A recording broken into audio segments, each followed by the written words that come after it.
হাত ধরাটা অনেক এত সোজা না, সহজ না। সাহস লাগে, দম লাগে।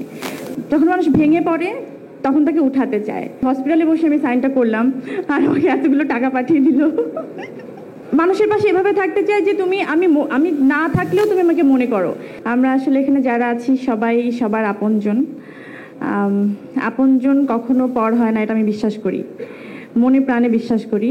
আর রিমার্ক যখন এই যে হার্টশেপের মধ্যে একটা লোগো দেখতে পাচ্ছি আমরা, একটা হাতে একটা হাত, সো এই একটা লোগোই বলে দিচ্ছে, একটা সাইনই বলে দিচ্ছে যে হাত ধরাটা অনেক এত সোজা না, সহজ না, যে মানে অনেক সাহস লাগে, দম লাগে।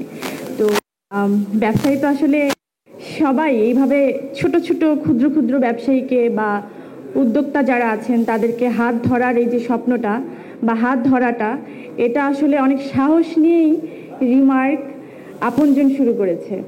আর এই আপনজন পরিবারের মধ্যে আমি একজন আপনজন।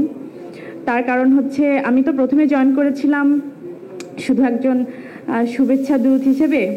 তারপরে আমার মনে হলো যে এটা কখন ফিল করলাম, কিভাবে ফিল করলাম জানি না, কাজ করতে করতে আমার এখন মনে হয় না যে আমি এই পরিবারের জাস্ট কাজ করছি, একজন মডেল, একজন শুভেচ্ছা দূত, এরকম আমার কোনো কিছু মনে হয় না। কারণ এমন হয় যে আমি যখন হসপিটালে থাকি, রিমার্ক থেকে আমার প্রথম যখন আমার এইসব কথা আমি কেন জানি ইমোশনাল কথাবার্তা বেশি হয়ে যায় আমার, কারণ আমাদের প্রোগ্রামটার নামই হচ্ছে আপনজন। তো আপনজনের তাদের ব্যাপারটা আমি একটু বলি যে তারা সবসময় বিপদে মানুষের পাশে থাকতে চায়।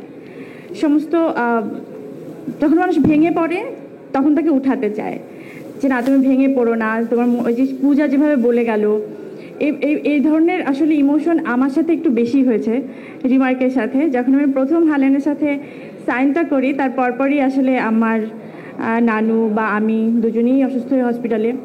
তখন মনে আছে যে আমার তাদের সাথে একটা সাইন হওয়ার কথা, একটা সাইন হয়ে গেছে, আর একটা হবে। তো ওই সময় হসপিটালে বসে আমি সাইনটা করলাম আর আমাকে এতগুলো টাকা পাঠিয়ে দিল।